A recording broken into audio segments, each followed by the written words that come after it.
All right, let's talk about something we've all been through. That moment when you buy something and it's just wrong. We're talking about complaints and how to get them right. I mean, seriously, think about it. Has there ever been a time you spent your money on something and were just let down? A new phone that glitches, a meal that's cold? Yeah, we've all been there. Ugh, it's that sinking feeling in your stomach, right? The excitement you had just disappears, and all you're left with is disappointment. It's a totally universal feeling, but what really counts is what you do next. And look, this can happen with pretty much anything. Maybe you order a sweater online, and it shows up looking like it's been pre-chewed by moths. Or you buy a great pair of shoes, and the heel snaps on the very first wear. The product is different, but that feeling, it's exactly the same. Now, what's interesting is that even though our own problems feel so specific, they usually fall into just a handful of categories. In fact, most of them fit into one of these four common types of complaints. Okay, first up, housing. You get the keys to your new apartment, you're all excited, and you walk in to find the walls are just filthy. That's not just annoying, that's not what you agreed to pay for. Then you've got car repairs. You know this one. You pay a mechanic to fix something, you drive off the lot, and you hear that same strange noise again. The job just wasn't done right.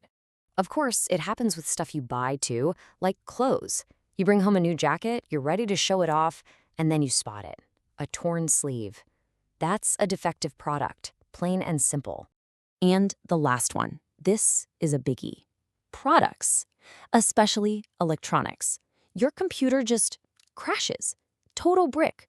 All your work, your photos, your connections, gone. Now what are you supposed to do? So there you are. You've got the problem, whether it's the dirty walls, the noisy car, the torn jacket, or the dead computer. The real question is, what's your next move? Think back to the last time this happened to you. What did you actually do about it? Did you just sigh and let it go, or did you decide, no, I'm going to get this sorted out? That decision changes everything. And that's the key. You take action. That's the moment you stop being someone who got a bad deal and become someone who's going to find a solution. It's a total shift in mindset. Okay, so you've decided to do something. So what does that path to resolution actually look like? Well, turns out it almost always starts with one of two very simple steps. And here they are. Your first move is either to call customer service or, if you can, just take the item right back to the store. These are your two main highways to getting a problem fixed. But hang on, because here's the real game changer. If you want to be successful, you have to be clear. And being clear means using the right words. Seriously, the vocabulary you choose can be the difference between getting brushed off and getting exactly what you want. This is your secret weapon. It's all about being precise. So instead of saying the wall is just dirty, you say it's filthy. Why? Because dirty is subjective, but filthy implies a serious problem. That jacket isn't just ripped, it's torn. That suggests a manufacturing defect, not something you did. Your computer didn't just stop working, it crashed. That's a catastrophic failure. You're not just asking for your money back, you're requesting a refund. That's a formal, official term. And you don't need someone to look at it, you need a technician, a qualified expert.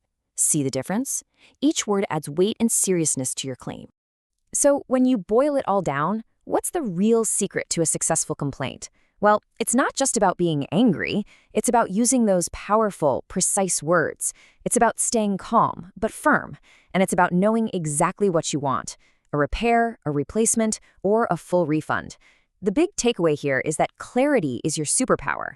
So the next time something goes wrong, you'll be ready. Be prepared, be precise, and you'll be in control.